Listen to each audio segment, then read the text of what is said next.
Hi there, I'm Thuy Vu, broadcasting from the NASDAQ Entrepreneurial Center in San Francisco. This is Scale the Wall, brought to you by NASDAQ Private Markets. Stay private on your own terms. Learn more at npm.com.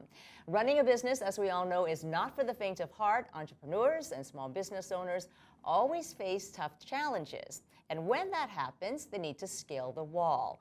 This segment will discuss those hurdles and how they've encountered and how they've overcome them. Today, I'm joined by Mike Farley, co-founder of Tile. It's a Bluetooth tag that's small enough to be attached to just about anything you want to keep track of. Keys, purse, backpack, anything. If you lose it, Tile helps you find it via an iPhone app. And Mike Farley is here to tell us more about it. Hi, Mike. Hey, Thuy. Thanks for having me. Pleasure to have you here. Tile's story is pretty amazing. You went from crowdfunding on Self-Starter in 2013 to 2 million units sold in 2 years. Congratulations on that, phenomenal. But crowdfunding a hardware project also comes with its own challenges, right? Often lots of delays before anything is ever shipped. And you kind of encountered a little bit of that in the beginning. How long did it take you to ship your product after you raised the capital? What happened with that situation? So it was in June of 2013 that we launched our crowdfunding campaign, July when we closed it out, and we started shipping product in May of 2014. So about 10 months went by when we started shipping. You heard a lot of griping from customers, didn't you? Yes, that is one piece of the crowdfunding puzzle that probably doesn't get told too much. But yeah, customers do want their products, and they ask a lot. That was our number one question for a very long time. Where is my tile? So we certainly had to staff up on the customer care side to take care of that. But a lot of the challenges were around manufacturing the product.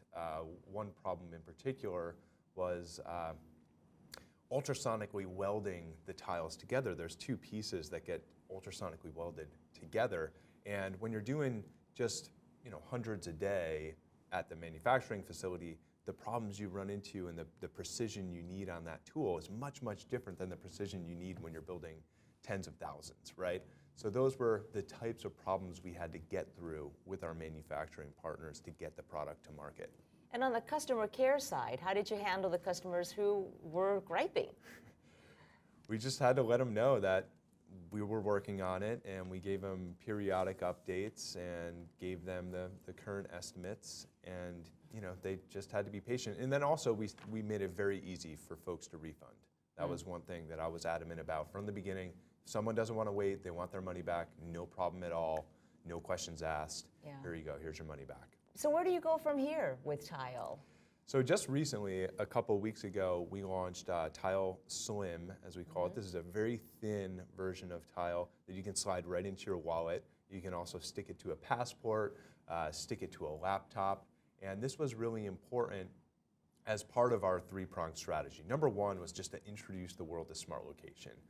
Not many people know how much time they spend looking for stuff, and we wanted to create a very simple product that you can put on your keys to help you find it. And this really has gotten the wheels churning for the consumers.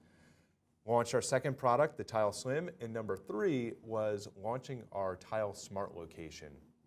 This is a platform that we're using to integrate our technology into any Bluetooth product.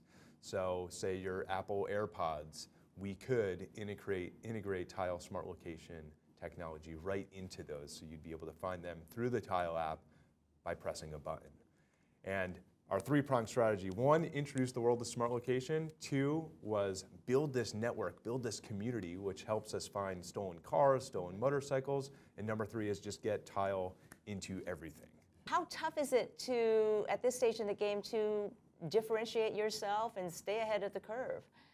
One reason why we are in the lead is because of our insistence on great design. If you look at our products, they're beautiful.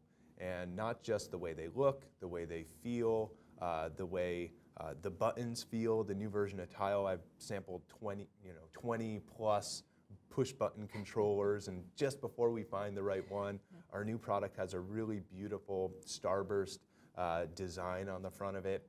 And then also we've customized all the songs that the Tile plays. I'm a jazz musician, so that's really important to me, and I love that. So you play the saxophone, right? I play the saxophone, yes. And so, the design is really important, and we're seeing tech and fashion really intersect, right? So making that beautiful product is table stakes, and we also think we can elevate above the competition by making it that much more beautiful. Second is our network. Our network is gigantic. We're finding over 500,000 things every single day, and that's helped people find stolen cars, lost luggage. We had someone from Brooklyn, a professional photographer. He was coming back from Dubai on work, and left his professional camera in the plane. Oh no! And then the Tile community found it in the Zurich airport. Right? Oh my gosh! So, yeah, that's amazing. And the community found that, right? There's no way it would have been found any other way. And when you say the communities, because anybody who has a tile will pick up on that object. That's right. So only you know where your items are, but everyone running the app can anonymously update the tiles around them, and this happens automatically in the background. So I walk by, and this is a true story, one of our tile community members walked by a stolen car in Oakland, in Richmond, and updated the location, and the police were actually able to tow the car and bring it to the owner. What are the 3 biggest lessons that you have for dealing with the challenges of starting or growing a business? One is, you gotta delegate and get your leaders on the team to take on as much as possible. There's no way, especially if you're a CEO, new CEO, you've got to delegate those responsibilities. 2 is just, I think you got to keep plugging away, right? There's going to be ups and downs. No company is straight up and to the right.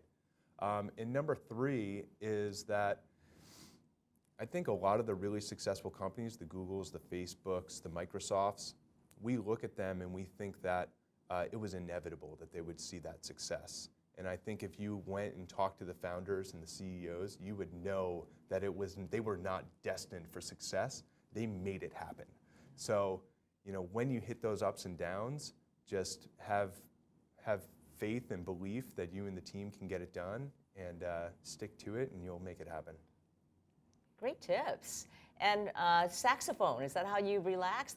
You work so much and so hard. Is that how you get to your Zen zone? It is. There were certainly many months where I didn't get to the saxophone, but music has always been there for me. I love jazz. I love my old school jazz saxophone players. So I just love figuring out what they play and playing it and, massaging it and changing it and improvising on it. So that's certainly a big reset button for me to get out of my head. Ever lost your sax?